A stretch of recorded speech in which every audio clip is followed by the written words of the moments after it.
નમસ્કાર વિદ્યાર્થી મિત્રો, ચેપ્ટર નંબર 1 સજીવ વિશ્વ લાસ્ટમાં એની અંદર આપણે વર્ગીકૃત શ્રેણી એની અંદર વિવિધ વર્ગીકરણ કક્ષાઓ શીખ્યા હતા. બરાબર, જેમ કે જાતિ, એ રીતના ક્રમ હતો આખો, જાતિ, પ્રજાતિ, કુળ, ગોત્ર, બરાબર, વર્ગ, સમુદાય, સૃષ્ટિ વગેરે. બરાબર. હવે ચેપ્ટરનો લાસ્ટ ટોપિક છે વર્ગીકરણના સાધનો. બરાબર, એ જે મેં બોર્ડ ઉપર લખેલો છે, એકદમ સરળ મુદ્દો છે. બરાબર, એની અંદર 5 મુદ્દાનો સમાવેશ છે. આ છેલ્લો ટોપિક છે, પછી ચેપ્ટર તમારું પૂરું થાય છે. બરાબર. હવે જનરલી આની અંદરથી MCQ પૂછાતા હોય છે એક બે. તો જો વર્ગીકરણના સાધનો, વર્ગીકરણના સાધનો એટલે વનસ્પતિ સંગ્રહાલય, પ્રાણી સંગ્રહાલય, બરાબર, ઓળખ ચાવી, પ્રાણી ઉદ્યાનો વગેરે વગેરે. બરાબર, ઘણા બધા છે, પણ તમારા અભ્યાસક્રમમાં 5 આપેલા છે, એ 5 આપણે ભણીએ છીએ. બરાબર. તો સૌપ્રથમ છે વનસ્પતિ સંગ્રહાલય. બરાબર, એને કહેવાય હર્બેરિયમ. બરાબર, ઘણી વખત હર્બેરિયમ શબ્દ પણ વપરાતો હોય છે, એટલે ધ્યાન રાખીશું. હર્બેરિયમ એટલે શું થશે? વનસ્પતિ સંગ્રહાલય. બરાબર. તો હવે વનસ્પતિ સંગ્રહાલય શું છે, હર્બેરિયમ શું છે? તો એની અંદર વનસ્પતિના નમૂનાઓનો સંગ્રહ કરવામાં આવે છે. ધ્યાન રાખજો, પ્રાણીઓ નહીં, ફક્ત વનસ્પતિઓના નમૂના. બરાબર.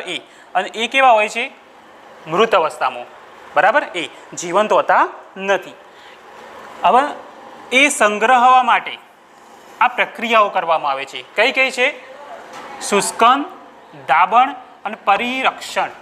બરાબર, એટલે કોઈ પણ વનસ્પતિનો નમૂનો હોય, બરાબર, એને લેવામાં આવે છે, પછી એને થોડાક સમય માટે રાખીને એને સૂકવવામાં આવે છે. બરાબર. પછી હર્બેરિયમ સીટ એટલે કે જે કાગળ હોય છે, પૂંઠું હોય છે, એના ઉપર ચોંટાડી દેવામાં આવે છે. બરાબર. જો દાબણ યાની કે ચોંટાડી દેવામાં આવે છે, દબાઈને. બરાબર. અને એનું પરિરક્ષણ એટલે કે સાચવવામાં આવે છે. તો આ વનસ્પતિના નમૂનાઓને સંગ્રહ કરવામાં આ 3 પ્રક્રિયાઓ ક્રમમાં હોય છે: શુષ્કન, દાબણ અને પરિરક્ષણ. તથા વનસ્પતિના નમૂનાઓને કઈ સીટ? Herbarium seat. બરાબર, એટલે પૂંઠા જેવું જ આવે, કાગળ જેવું જ, એના ઉપર ચોંટાડવામાં આવે છે. તમે લેબોરેટરીમાં જોશો આવું. હવે જો હર્બેરિયમ સીટ, એની અંદર શું શું લખેલું હોય છે? તો એ જે નમૂનો છે એની એકત્ર કર્યાની તારીખ, કે ભાઈ કઈ તારીખે લીધેલો છે એ. પછી જગ્યા એટલે કઈ જગ્યાએથી લીધેલો છે એ. બરાબર, એનું સ્થળ કયું. પછી એનું સ્થાનિક નામ, કારણ કે દરેક વનસ્પતિનો અમુક અમુક જગ્યાએ મીન્સ અમુક અમુક પ્રદેશોમાં અલગ અલગ નામ હોય છે, પરંતુ એનું વૈજ્ઞાનિક નામ વિશ્વ કક્ષાએ એક જ હોય છે. તો એ હર્બેરિયમ સીટ અથવા હર્બેરિયમ કાગળ છે, એના ઉપર શું શું લખેલું હોય છે? એકત્ર કર્યાની તારીખ, પછી એની જગ્યા, પછી સ્થાનિક નામ. બરાબર, વૈજ્ઞાનિક નામ, એનું કુળ કયું છે, કયા કુળની વનસ્પતિ છે, તથા સાથે સાથે એકત્ર કરનારનું નામ, એટલે કે કોણે એ નમૂનો એકત્રિત કરેલો છે. બરાબર. તો આ ખાસ યાદ રાખીશું કે હર્બેરિયમ સીટ ઉપર, બરાબર, જે નમૂનો ગોઠવેલો હોય છે એના ઉપર કઈ કઈ માહિતી હોય? તો એની એકત્ર કર્યાની તારીખ, એકત્ર કરનારનું નામ, પછી ક્યાંથી લીધેલી છે, એનું સ્થાનિક નામ, પ્રાદેશિક નામ શું છે, પછી વૈશ્વિક નામ એટલે કે વૈજ્ઞાનિક નામ શું છે, એનું કુળ કયું છે, વગેરે માહિતી લખેલી હોય છે મિત્રો. હવે એનો ઉપયોગ શું? તો ત્વરિત સંદર્ભ તરીકે, એટલે સંદર્ભ તરીકે વર્ગીકરણનું આધાર ક્ષેત્ર કહેવાય. વર્ગીકરણનો આધાર આપણે અભ્યાસ કરવો હોય તો એના માટેનો આધાર છે. બરાબર. તો આ હતું વનસ્પતિ સંગ્રહાલય, હર્બેરિયમ. ધેન નેક્સ્ટ વનસ્પતિ ઉદ્યાનો. બરાબર, જેને કહેવાય બોટાનિકલ ગાર્ડન્સ, એ જોઈએ. બરાબર. તો આની અંદર જો ગાર્ડન છે એટલે વનસ્પતિઓ કેવી હશે? જીવંત હશે. તો ખાસ ધ્યાનમાં રાખીશું, જે વનસ્પતિ ઉદ્યાનો છે એની અંદર જીવંત વનસ્પતિઓના નમૂનાઓનો સંગ્રહ કરવામાં આવે છે. અહીંયા લખેલું છે, જો જીવંત વનસ્પતિઓના નમૂના. બરાબર, એટલે કે ઓળખ વિધિના હેતુ માટે અહીંયા વિવિધ વનસ્પતિની જાતો ઉછેરેલી હોય છે. આપણે જાણી શકીએ કે ભાઈ આ વનસ્પતિ છે, બરાબર, ઉગેલી હોય એટલે આપણે શું કમ્પ્લીટ એનું નિરૂપણ કરી શકીએ. બરાબર.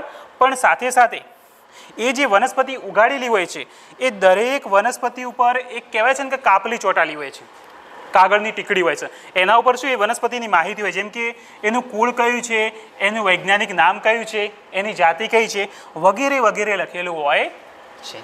તો ખાસ યાદ રાખીશું જે બોટાનિકલ ગાર્ડન છે એની અંદર જીવંત વનસ્પતિઓના નમૂનાઓનો સંગ્રહ કરવામાં આવે છે, બરાબર. એમાં વિવિધ વનસ્પતિની જાતિઓ ઉછેરેલી હોય છે તથા એ વનસ્પતિઓ પર કાપલી ચોંટાડેલી હોય છે. એનામાં શું, એનું કુળ, એનું વૈજ્ઞાનિક નામ, એના વિશેનો પરિચય એ બધું લખેલું હોય છે, જેથી તમે કાપલી દ્વારા જાણી શકો કે ભાઈ આ વનસ્પતિ કઈ છે, કયા કુળની છે, એનું સાદું નામ શું છે, એનું વૈજ્ઞાનિક નામ શું છે, વગેરે વગેરે. હવે જો કેટલાક એક્ઝામ્પલ આપ્યા છે કે ભાઈ આવા બોટાનિકલ ગાર્ડન કયા કયા જોવા મળે છે. તો એમાં ભારતનો બતાવેલો છે કયો કયો મોટો છે, બરાબર, એ, અને એક ઇંગ્લેન્ડનું બતાવેલું છે. તો ઇંગ્લેન્ડમાં આવું છે ક્યુ ગાર્ડન, બરાબર. ખાસ યાદ રાખીશું, એમસીક્યુ પૂછાય છે. ઇંગ્લેન્ડનું કયું બોટાનિકલ ગાર્ડન છે, બરાબર, ક્યુ ગાર્ડન. ત્યાર પછી ભારતમાં એક છે ઇન્ડિયન બોટાનિકલ ગાર્ડન હાવરા, બરાબર. આ યાદ રાખી લઈશું, ઇન્ડિયન બોટાનિકલ ગાર્ડન, બરાબર. એ IBG શોર્ટમાં પણ લખાય છે ઘણી વખત. અને ત્રીજું છે NBRI લખનઉ, ભારત, બરાબર. એ હવે આ મોસ્ટ IMP છે, ઘણી વખત એક્ઝામમાં પૂછાયેલું છે, બરાબર. એ તો NBRI, તો એનું પૂરું નામ યાદ રાખીશું, નેશનલ બોટાનિકલ રિસર્ચ ઇન્સ્ટિટ્યૂટ, બરાબર. મેં અહીંયા પૂરું નામ લખ્યું નથી પણ બોલું છું એટલે તમે સાંભળી લો, બરાબર. એ તો NBRI ક્યાં આવેલું છે, લખનઉ, ભારતમાં, બરાબર. નેશનલ બોટાનિકલ રિસર્ચ ઇન્સ્ટિટ્યૂટ, બરાબર. આ ખાસ યાદ રાખીશું. તો આ હતું વનસ્પતિ ઉદ્યાનો. કોનો ભાગ છે, વર્ગીકરણના સાધનો. થિયરી આપણે ભણી રહ્યા છીએ વર્ગીકરણના સાધનો. એની અંદર વનસ્પતિ સંગ્રહાલય, હર્બેરિયમ જોયું, વનસ્પતિ ઉદ્યાનો, બોટાનિકલ ગાર્ડન જોયું. હવે ત્રીજા નંબરનો મુદ્દો છે મ્યુઝિયમ, બરાબર, સંગ્રહ સ્થાન અથવા તો સંગ્રહાલય. તો આ જે મ્યુઝિયમ છે એ જનરલી ક્યાં જોવા મળશે, શૈક્ષણિક સંસ્થાઓ જેવી કે શાળા, કોલેજો વગેરે, બરાબર, તે આગળ વધારે જોવા મળશે. બીજી જગ્યાએ પણ હોય છે પણ શાળા, કોલેજોમાં સંગ્રહાલયો વધારે હોય છે, બરાબર. હવે એની અંદર શું કરવામાં આવે છે, તો એની અંદર વનસ્પતિ, પ્રાણીઓ તથા એમના જે અશ્મિઓ હોય, બરાબર, જૂના અવશેષો, એના નમૂનાઓનો સંગ્રહ કરવામાં આવે છે. જો દરેકમાં નમૂનાના સંગ્રહમાં વિવિધતા છે. અહીંયા વનસ્પતિ સંગ્રહાલયમાં શું હતું, બરાબર, શુષ્કન દાબણ પરિવહન દ્વારા હર્બેરિયમ સીટ ઉપર અહીંયા સંગ્રહ કરવામાં આવતો હતો. પછી વનસ્પતિ ઉદ્યાનોમાં બોટાનિક, એની અંદર જીવંત વનસ્પતિની જાતો ઉછેરવામાં આવે છે, એ રીતના નમૂના હોય છે. અને અહીંયા સંગ્રહાલય મ્યુઝિયમમાં શું છે, બરાબર, એની અંદર વનસ્પતિ, પ્રાણીઓ, અશ્મિઓના નમૂનાઓનો સંગ્રહ કરવામાં આવે છે. હવે કઈ રીતના સંગ્રહ, તો જે નમૂના છે વનસ્પતિ હોય, પ્રાણી હોય, તો એને મોટા બોક્સ, બરાબર, મોટા બોક્સ કો તો કાચની શીશી કે કાચની બરણી, બરાબર. નાનું હોય તો શીશી, મોટું કોઈ પ્રાણી હોય કે વનસ્પતિ હોય તો એને બરણીમાં રાખવામાં આવે છે. પરંતુ એ બગડી ના જાય એટલા માટે એની અંદર પ્રિઝર્વેટિવ તરીકે અથવા પ્રિઝર્વેટિવ એટલે સંગ્રાહક દ્રાવણ એની અંદર ભરવામાં આવે છે. તો આ ખાસ યાદ રાખીશું. જે સંગ્રહ સ્થાનો હોય છે એની અંદર નમૂનાઓનો સંગ્રહ સંગ્રાહક દ્રાવણનો ઉપયોગ કરીને, બરાબર, મોટા બોક્સ, કાચની શીશી કે બરણીમાં ભરવામાં આવે છે. જેમ કે કોઈ વનસ્પતિ અથવા પ્રાણી હોય તો કાચની બરણી હોય એમાં મૂકીને, બરાબર, એમાં સંગ્રાહક દ્રાવણ ભરવામાં આવે છે. એનું કારણ શું કે ભાઈ વનસ્પતિ અથવા પ્રાણીનો જે નમૂનો છે એ લાંબા સમય સુધી સચવાઈ રહે એટલા માટે, બરાબર, લાંબા સમય સુધી સચવાઈ રહે એટલા માટે પ્રિઝર્વેટિવનો ઉપયોગ કરવામાં આવે છે. પછી કીટકોને કીટ બોક્સમાં સંગ્રહ કરવામાં આવે છે પિન મારીને, બરાબર. તો કીટકોને સંગ્રહ માટે સ્પેશિયલ કીટક બોક્સ પણ બનાવવામાં આવે છે. પછી આ એક અગત્યનો શબ્દ જો, સ્ટફિંગ પદ્ધતિ, બરાબર. તો સ્ટફિંગ પદ્ધતિ શું છે, તો એ પણ સંગ્રહ કરવાની એક પદ્ધતિ છે. એની અંદર શું કરવામાં આવે કે જે વનસ્પતિ અથવા પ્રાણીઓ, મોટા ભાગે પ્રાણીઓ, તો પ્રાણીઓના જે મૃતદેહ હોય એને સાચવવામાં આવે છે, બરાબર. તો એ મૃતદેહોના જે દેહધાર્મિક અંગો હોય, જો હું સમજાવું કે સ્ટફિંગ પદ્ધતિ શું છે, દેહધાર્મિક અંગો એને દૂર કરવામાં આવે, બરાબર, એ અથવા એમાંથી માંસ ને બધું કાઢી દેવામાં અને એની જગ્યાએ, બરાબર, એની જગ્યાએ રૂ, ઊન કે વનસ્પતિનો ભૂકો, બરાબર, એવું બધું ભરી દેવામાં આવે. તો એ રીતે જે વનસ્પતિ અથવા પ્રાણીઓના મૃતદેહો, બરાબર, મોટાભાગે પ્રાણીઓના મૃતદેહોને સાચવવાની પદ્ધતિ છે એને શું કહેવાય, સ્ટફિંગ પદ્ધતિ, બરાબર. તો પ્રાણીઓના મૃતદેહોને લાંબા સમય સુધી સાચવવા માટે જે પદ્ધતિ વપરાય છે એ છે સ્ટફિંગ પદ્ધતિ. એની અંદર વિવિધ અંગોને, વિવિધ દેહધાર્મિક અંગોને અથવા માંસને દૂર કરીને એની જગ્યાએ રૂ, ઊન યા વનસ્પતિનો ભૂકો યા કોઈ બી સંગ્રાહક એની અંદર ભરી દેવામાં આવે છે. ઘણીવાર પ્રાણીઓના કંકાલ યાની કે હાડપિંજર, બરાબર, એનો સંગ્રહ પણ મ્યુઝિયમમાં કરવામાં આવે છે. બરાબર, તો આ હતું તમારું મ્યુઝિયમ, સંગ્રહાલય. તો સંગ્રહાલય મોટે ભાગે કયા કયા મુદ્દા છે કે શાળા અને કોલેજો જેવી શૈક્ષણિક સંસ્થાઓમાં જોવા મળશે. એની અંદર વનસ્પતિ, પ્રાણીઓ, અશ્મિઓ, બરાબર, વગેરેના નમૂનાઓનો સંગ્રહ કરવામાં આવશે. હવે સંગ્રહ કરવા માટે મોટો ખોખો, કાચની શીશી કે કાચની બરણી વગેરેનો ઉપયોગ કરવામાં, સાથે સાથે પ્રિઝર્વેટિવ, બરાબર, યાદ રાખીશું, લાંબા સમય સુધી સાચવવા માટે પ્રિઝર્વેટિવ એનો પણ ઉપયોગ કરવામાં આવે છે. હવે કીટકોને સ્પેશિયલ કીટ બોક્સમાં સંગ્રહવામાં આવશે. પછી એક હતું સ્ટફિંગ પદ્ધતિ જે આપણે જાણી લીધી, અને સાથે સાથે કંકાલ એટલે કે હાડ પિંજરનો પણ, બરાબર, મ્યુઝિયમમાં સંગ્રહ કરવામાં આવે છે. હવે ત્યાર પછીનો ચોથા નંબરનો છે ટોપિક પ્રાણી ઉદ્યાનો, બરાબર, ઝૂલોજિકલ પાર્ક. તો ઝૂલોજિકલ પાર્ક એની અંદર એની વ્યાખ્યા આવી છે કે પ્રાણી ઉદ્યાન કોને કહેવાય, બરાબર. તો પ્રાણી ઉદ્યાન એટલે એવું પ્લેસ અથવા તો એવી જગ્યા કે જ્યાં મનુષ્યની દેખરેખ નીચે, બરાબર, મનુષ્યની દેખરેખ નીચે સુરક્ષિત વાતાવરણમાં જંગલી પ્રાણીઓને રાખવામાં આવે છે.